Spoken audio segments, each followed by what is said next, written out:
आज के समय में भारत पूरी दुनिया में सबसे ज़्यादा युवाओं यानी जेनजी की आबादी वाला देश बन चुका है और ये नई पीढ़ी सिर्फ आंकड़ों के खेल में आगे नहीं है बल्कि देश के समाज, राजनीति और भविष्य की दिशा तय करने में सबसे बड़ी ताकत बनकर उभर रही है। अगर हम हालिया जनसंख्या रिपोर्ट के आंकड़ों पर नजर डालें तो भारत में 14 से 19 साल की उम्र वाले इन युवाओं की तादाद लगभग 40 करोड़ से ज़्यादा भी पहुँच चुकी है, जो चीन की 26 करोड़ युवा आबादी से बहुत ज़्यादा है। इसका मतलब यह है कि दुनिया भर की कुल जेनजी की आबादी का सबसे बड़ा हिस्सा हमारे ही देश भारत में रहता है।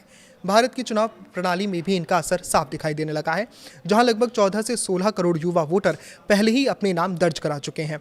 जानकारों का अनुमान है कि साल 2029 के अगले लोकसभा चुनाव तक 18 से 32 साल की उम्र वाले इस जेनजी ग्रुप की कुल संख्या बढ़कर लगभग 38 करोड़ हो जाएगी।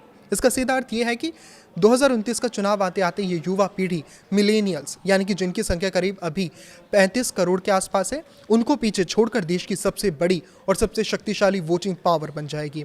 अगर राज्यों के हिसाब से देखें तो उत्तर भारत के राज्यों में इस पीढ़ी का प्रभाव सबसे ज्यादा दिखाई देता है। जैसे बिहार की कुल आबादी में लगभग 36.8% जेनजी हैं, उत्तर प्रदेश में आंकड़ा 33.9% और झारखंड में लगभग 33.8% के आसपास है, जबकि केरलम और तमिलनाडु जैसे दक्षिण भारतीय राज्यों में युवाओं का ये प्रतिशत थोड़ा कम है। लेकिन इस पीढ़ी का जो चीज़ सबसे ज़्यादा खास और अलग बनाती है वो है इनकी बिल्कुल स्वतंत्र, बेबाक और लीक से हटकर सोचने की आदत।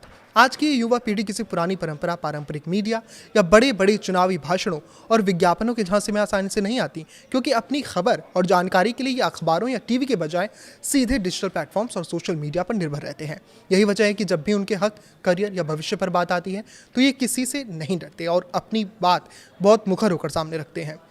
हमने हाल ही में देखा है कि जब नीट पेपर लीक का मामला सामने आया तो दिल्ली के जंतर मंतर पर इसी जेनजी की युवाओं की भीड़ ने अपने हक के लिए जमकर आवाज उठाई और ऐसा ही नज़ारा झारखंड में छात्रों के विरोध प्रदर्शनों में भी देखने को मिल रहा है। इन आंदोलनों ने पूरे देश को ये दिखा दिया कि अगर उनके सपनों और मेहनत के साथ खिलवाड़ होगा तो ये पीढ़ी चुपचाप बैठने वाली नहीं है।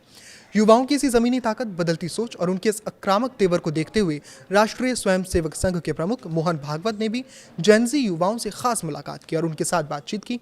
संघ प्रमुख मोहन भागवत ने इस संवाद के दौरान बहुत ही काम की बात कही कि अगर आज की इस नई पीढ़ी की आवाज़, उनकी समस्याओं, चिंताओं और मांगों को अनसुना किया गया तो उनकी बात ठीक से भी नहीं सुनी गई तो वो अपने अधिकारों के लिए विरोध प्रदर्शन का रास्ता चुन सकते हैं। उन्होंने माना कि किसी भी लोकतांत्रिक व्यवस्था में युवाओं का इस तरह अपनी आवाज़ उठाना एक बहुत ही स्वाभाविक और सामान्य प्रक्रिया है। आज का युवा सिर्फ खोखले चुनावी वादों या नारों से बदलने वाला नहीं है। उन्हें पारदर्शी परीक्षा प्रणाली चाहिए ताकि कोई पेपर लीक ना हो, नौकरी और रोजगार के पक्के मौके चाहिए, बेहतर शिक्षा, साफ सुथरा पर्यावरण और एक ऐसा शासन चाहिए जहां उनकी बात की सुनवाई हो सके।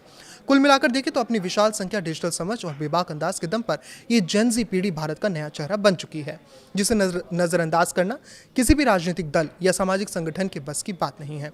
और यही युवा साल 2029 में देश का भविष्य तय करेंगे। इस पर आपकी क्या राय है और आप मोहन भागवत के इस बयान से कितना ताल्लुकात रखते हैं, हमें कमेंट करके जरूर बताएं। लाइक करें, शेयर करें और इसी तरह जुड़े रहें। नमस्कार।